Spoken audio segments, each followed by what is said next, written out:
மாற்று சமூகத்தை சேர்ந்த பெண் ஐடி ஊழியரை காதலித்த இளைஞர்.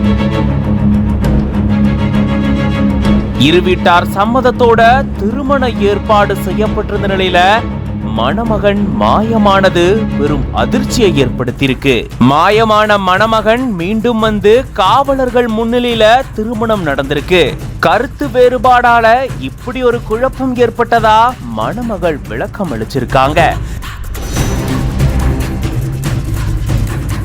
ராணிப்பேட்டை மாவட்டம் நெமிலி பகுதியை சேர்ந்தவர் ஸ்ரீதரன்.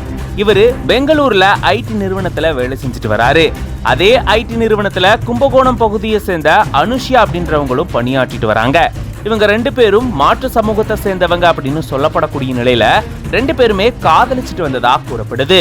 இவங்களுடைய காதல் விவகாரம் தொடர்பா இரு வீட்டார்கிட்டையும் பேசி சம்மதம் வாங்கி இருந்திருக்காங்க. இரு வீட்டார் சம்மதத்தோட இவங்களுடைய திருமணம் செப்டம்பர் 15ஆம் தேதி திருத்தணி பக்கத்துல ஏற்பாடு செய்யப்பட்டிருந்திருக்கு.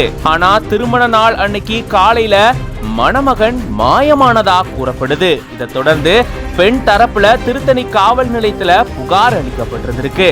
புகாரின் பேர்ல போலீசார் வழக்கு பதிவு செஞ்சு தீவிர விசாரணையை மேற்கொண்டுட்டு வந்திருக்காங்க.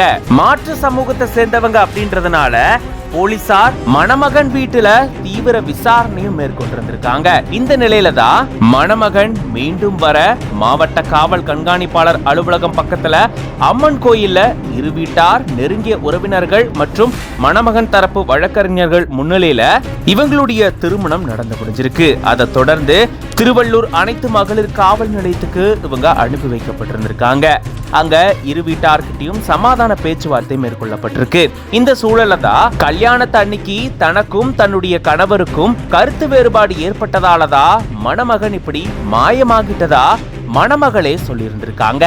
இப்போ இந்த பிரச்சனை சுமூகமா முடிக்கப்பட்டு ரெண்டு பேருக்கும் எளிய முறையில திருமணம் நடந்து முடிஞ்சிருக்கு. இது பத்தின உங்களோட கருத்துக்களை கமெண்ட்ஸ்ல சொல்லுங்க. மேலும் பல செய்திகளுக்கு பிஹைண்ட் உட்ஸ் பேஜை ஃபாலோ பண்ணிக்கோங்க.